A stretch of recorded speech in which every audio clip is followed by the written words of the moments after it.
Ya, shalom, assalamualaikum, om swastiastu, namo buddhaya, salam kebajikan dan salam cinta damai dari saya Priyanto Zamasi.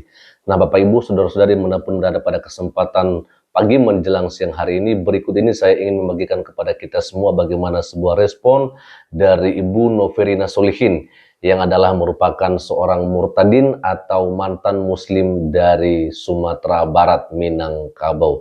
Dan langsung saja Bapak Ibu, mari kita akan saksikan videonya berikut ini. Kenapa agama gampang jadikan alasan konflik kayak di Poso, Ambon? Karena kedua-duanya Islam dan Kristen berpendapat mati atau menewaskan orang, mati atau mematikan itu syahid. Semua pihak. Kristen juga berpikir begitu. Kalau saya bunuh orang Islam, saya syahid. Waduh. Blunder ya teman-teman ya. Apa yang disampaikan oleh Bapak Yusuf Kalla tentang syahid ya. Kekristenan tidak mengenal kata syahid. Ya, tidak ada kata syahid di dalam kekristenan. Yang ada adalah martir. Martir itu bukan syahid. Katanya kalau mematikan orang, mati dan mematikan orang Islam, orang Kristen mengatakan itu syahid. Ya, orang Islam mematikan orang Kristen itu juga syahid. No. Itu kesimpulan dari mana, Pak JK? Anda belajar dari mana tentang kekristenan seperti itu? Ya, di dalam kekristenan tidak ada ajaran mati syahid. Tidak ada ajaran bunuh orang lalu syahid lalu masuk surga gitu. Nggak ada. Ya, di dalam kekristenan diajarkan adalah apa? Kasihilah musuhmu dan berdoalah bagi mereka yang menganiaya kamu. Bukan dibunuh musuh itu, bukan dibunuh. Ya. Kemudian jangan membalas kejahatan dengan kejahatan. Bahkan Tuhan Yesus sendiri marah, menegur seorang murid pada saat dia dibawa ke tiang salib, lalu si murid ini mengeluarkan pedangnya lalu menebas telinga dari seorang anak buah imam kepala. Dan Tuhan Yesus marah. Sarungkan pedangmu.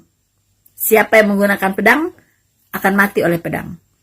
Jadi Tuhan Yesus tidak mengizinkan orang membunuh orang, ya. Menggunakan pedang pun tidak mengizinkan. Begitu. Tidak ada, Pak. Kata syahid nggak ada dalam kekristenan. Ada martir. Martir itu adalah rela mati untuk kebenaran. Rela mati, Pak, untuk kebenaran. Bukan rela membunuh orang untuk kebenaran. Bukan begitu. Demi kebenaran saya bunuh kamu. Nggak bisa. Itu bukan ajaran kekristenan. Ya. Tapi rela metong, rela teraniaya demi kebenaran. Para rasul, hampir semuanya mati martir. Bukan syahid karena membunuh orang.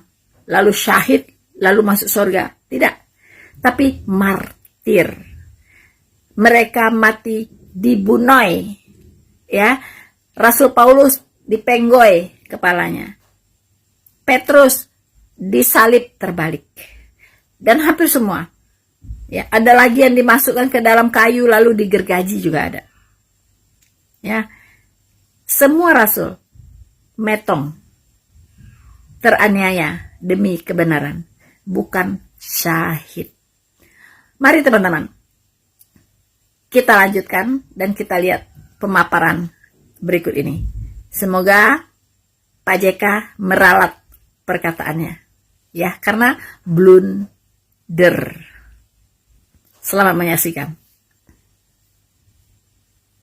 Kepada yang terhormat mantan Wakil Presiden Republik Indonesia, Pak JK atau Pak Yusuf Kalla, pernyataan Bapak tentang Kristen juga mengajarkan tentang membunuh Islam merupakan mati syahid yang diinginkan oleh setiap orang Kristen, itu adalah pernyataan yang salah dan tidak dibenarkan secara teologi dalam ajaran agama Kristen.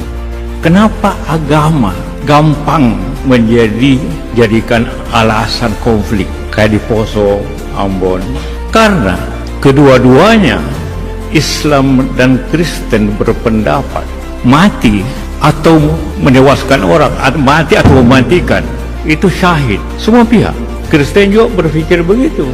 Kalau saya bunuh orang Islam, saya syahid. Kalau saya Dalam cuplikan video ini, saya mencoba menjelaskan ajaran Kristen mengenai martir atau yang Anda sebutkan sebagai mati syahid.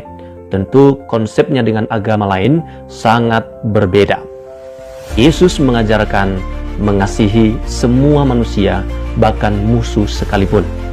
Pernyataan yang mengaitkan ajaran Kristen dengan tindakan membunuh orang lain untuk mencapai status mati syahid dalam tanda kutip adalah sebuah kekeliruan mendasar yang tidak memiliki dasar teologi dalam ajaran Alkitab dan tradisi gereja sepanjang sejarah kekristenan. Perlu membedakan yang pertama, konsep martir vs membunuh. Dalam iman Kristen, istilah yang sepadan dengan syahid adalah martir dari bahasa Yunani, yaitu martis yang berarti saksi. Definisinya sangat berbeda dengan narasi yang Anda sampaikan. Martir adalah korban, bukan pelaku. Seseorang yang disebut martir, ia dibunuh karena mempertahankan imannya kepada Yesus Kristus, bukan karena ia membunuh orang lain. Seorang martir lebih memilih mati daripada menyangkal keyakinannya. Tidak ada sejarah atau ajaran yang membenarkan atau memberikan gelar martir kepada seorang yang melakukan penyerangan atau pembunuhan demi mempertahankan agamanya. Tidak ada sama sekali. Kedua, perintah utama dalam Alkitab, kasih, bukan pedang. Inti dari seluruh ajaran Yesus Kristus adalah kasih. Yesus secara eksplisit melarang menggunakan kekerasan untuk membela diri, apalagi untuk menyebarkan agama. Mengasihi musuh itulah ajaran daripada Yesus. Yesus mengajarkan, kasihilah musuhmu dan berdoalah bagi mereka yang menganiaya kamu. Dalam Matius 5 ayat 44. Ini adalah standar tertinggi yang menghapus ruang bagi kebencian berbasis agama. Jadi ketika muridnya Petrus mencoba membela Yesus dengan pedang, Yesus justru bilang begini. Dia menegur dengan berkata, masukkan pedangmu itu kembali ke dalam sarungnya. Sebab barang siapa menggunakan pedang akan binasa oleh pedang itu. Matius 26 ayat 52. Ketiga, kesucian hidup. Kekristenan memegang teguh 10 perintah Allah, di mana perintah ke-6 berbunyi sangat jelas. Jangan membunuh dalam Keluaran 20 ayat 13. Mencabut nyawa sesama manusia dengan dalil agama itu dianggap sebagai dosa berat dan pengingkaran terhadap cinta terhadap Allah yang ada pada setiap manusia. Allah mengasihi manusia karena manusia itu adalah ciptaan yang diciptakan serupa dan segambar dengan Dia, imago Dei. Keempat, teladan Yesus sebagai martir utama. Umat Kristen memandang Yesus Kristus sebagai teladan tertinggi. Ia tidak datang sebagai penakluk militer, melainkan sebagai pribadi yang mengorbankan dirinya sendiri demi keselamatan umat manusia. Ajaran Kristen menekankan pengorbanan diri, bukan mengorbankan nyawa orang lain. Seorang Kristen dipanggil untuk memikul salibnya sendiri, dan itu artinya siap menderita demi kebenaran, bukan membuat orang lain menderita demi kebenaran yang dipegangnya.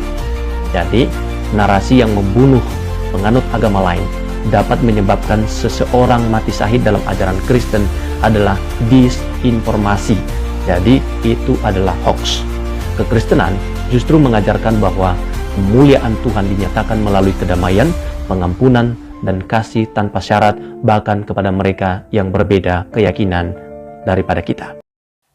Ya, dan itu dia Bapak Ibu Saudara-saudari, bagaimana tadi kita sudah mendengarkan saja bagaimana respon dari Ibu Novirina Solihin terkait pernyataan yang disampaikan oleh Pak Yusuf Kalla ya di saat beliau diundang di kampus UGM ya. Bahkan kalau kita juga melihat bahwa video viral dari seorang Pak Yusuf Kalla ini kemudian membuat banyak lembaga Kristen yang kemudian melaporkan beliau ya kan ya, karena kenapa? Karena menurut penilaian mereka bahwa apa yang disampaikan oleh Pak Yusuf Kalla ini adalah sudah masuk ke ranah penistaan agama. Ya, jelas memang Bapak Ibu Saudari bahwa dalam kekristenan tidak dibenarkan yang namanya mematikan orang lain itu adalah syahid ya.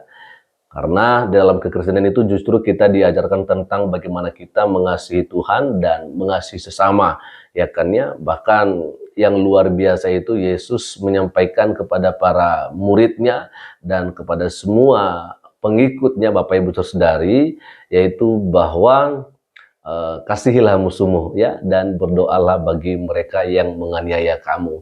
Dan hal yang semacam ini pun, Bapak Ibu Saudari, kembali diteruskan oleh seorang Rasul Paulus ya, dalam ajarannya kepada banyak jemaat termasuk di Roma ya. Beliau menyampaikan bahwa jangan balas kejahatan dengan kejahatan, tetapi kalahkanlah kejahatan dengan kebaikan. Jadi intinya bahwa memang jelas kalau di dalam kekristenan tidak ada istilah membunuh itu dibenarkan ya.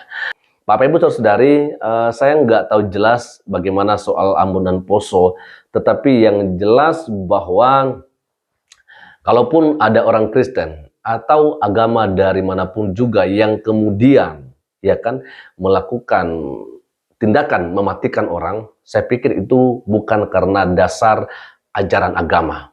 Ya, maka itu sebabnya mungkin ya banyak lembaga yang kemudian melaporkan Pak JK, khususnya yang dari Kristen ini, ya karena memang jelas seperti yang disampaikan oleh Bu Novirina Sulihin, nggak ada satupun ya kan ya ajaran dalam kekristenan yang membenarkan yang namanya mematikan orang lain. Itu aja dulu untuk kesempatan ini, dan kiranya Tuhan Yesus Kristus memberkati kita semua. Shalom. Assalamualaikum, Om Swastiastu, Namo Buddhaya, salam kebajikan, dan salam cinta damai dari saya Perianto Zamasi.